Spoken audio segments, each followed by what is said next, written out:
Alright, this is about the third iteration of the accelerator pedal that I've done, and I kind of like this one. It works pretty well. Here's the accelerator pedal I scavenged from a pickup truck, and then I put the pot box actually next to it, and I've got a bracket that I made that holds not only the pot box but the accelerator pedal and mechanism. And I'm just going to show you when you push the accelerator, the pot box deploys all the way, and it goes back to the off position and full on, off. So I'm going to disassemble it and make sure I've got everything where I want it, and then probably put some paint on it and reinstall it. Here's a view of the throttle assembly on the bench. See if I can zoom in a little bit. And that's how that mechanism works. Nothing fancy. Very stable. This is the pedal is.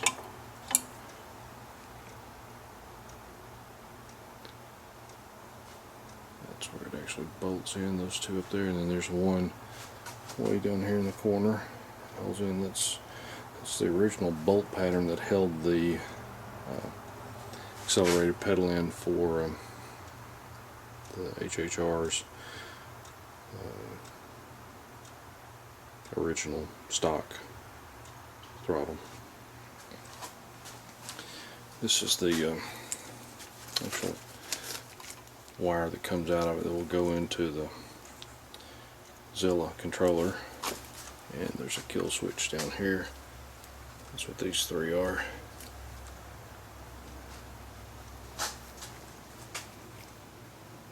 Alright, here's the complete assembly. It's installed in the vehicle. I decided not to paint it. It's just not worth it to go through all that. But I did put a small rubber cap over the top of that to seal the cable a little more securely. I really moved it around a whole lot. I couldn't get it to come out just doing everything I could, but still, just a safety cap. I put a rubber cap over the top of it and actually put some Gorilla Glue on it to keep that from moving. Pot box in, throttle's in position. Put a little stop behind the pedal so that you can't push it any further than that, because that's full throttle right there. Oops, that's full throttle right there. So no matter what you do, you can't overstress the cable. And then I pulled the wire. You can't see it because I put the dash back together. I pulled the wire through the dash. Let me see if I can bring us around this way.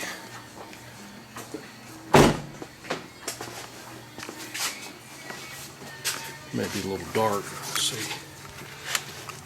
Let's see. Here it is. I've got it coming right out here. Let's see. And this is my pot box cable.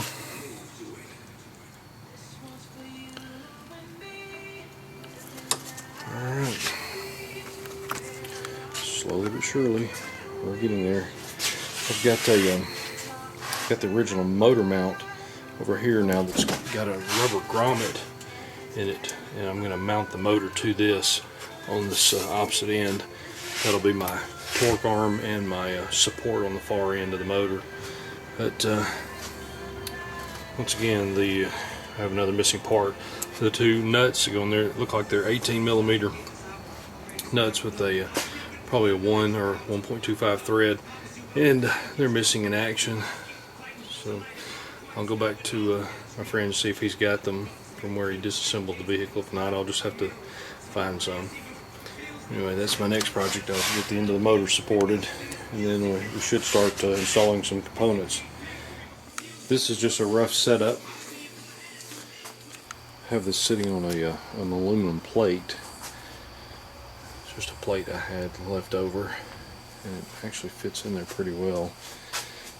This is just my first thought about how to place these things. There's the Zilla controller, the Zyvan NG1 DC to DC converter. In this box I'll have the hairball, I'll have my shunt, I'll have two contactors, there'll be a charger interlock relay and a key switch interlock relay. I'm not sure if the hairball won't take care of some of that. I'll have to look at that a little closer. But I've got plenty of room in this area right here to put all my fuses and power supply box and any other little components I may need to put in there, kind of relays. So I think I got plenty of room in that. And this is a box, 12 by 12 metal box, made by Hoffman, that I've used in my past two conversions. I really like these boxes. I looked at actually have a 12 by 12 plastic box, but it's so deep and the walls are pretty flimsy. You really can't mount anything on the walls, and I don't feel like things are secure in that box. Every time I start one of these projects, I buy one and I look at it and I think, boy, it'd be nice not to have metal in there and nothing's going to be conductive, but I always come back to the metal boxes for some reason. I like the way they work, and can attach things anywhere in the box that I want to. But this is where the Zilla sits, and I'll have plenty of room back here for cooling. And I actually put my gassed pump and square D vacuum pressure switch back here just when I was testing it a little while ago, and there's plenty of room to set them on this plate also.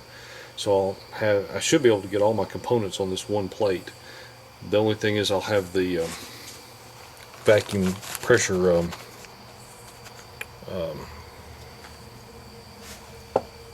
reservoir hanging down below this, but I've got plenty of room behind it to hold those things. This is the support for the end shaft end of the motor to hold up a plate and also to keep the motor from rotating. I've got it upside down right now.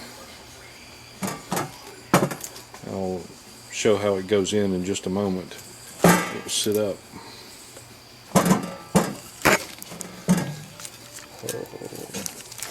Sit up something like this, and the motor will bolt on here and here, and I'll show you what it looks like. This is what it looks like installed. There's the plate. See the supports under here. Come around and take a look from the front. Just looking through where the grill would be. It's bolted on the motor there.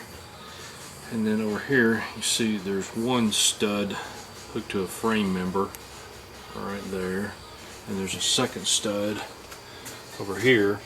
And this piece I got sitting up here is the old motor mount, and I'm just going to set it on there. It just sets on. That's the windshield wiper pump. You see it just sets on there, and then I'm going to bolt this on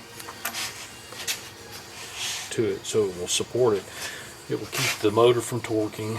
It'll be supported by a little mount here that's rubberized.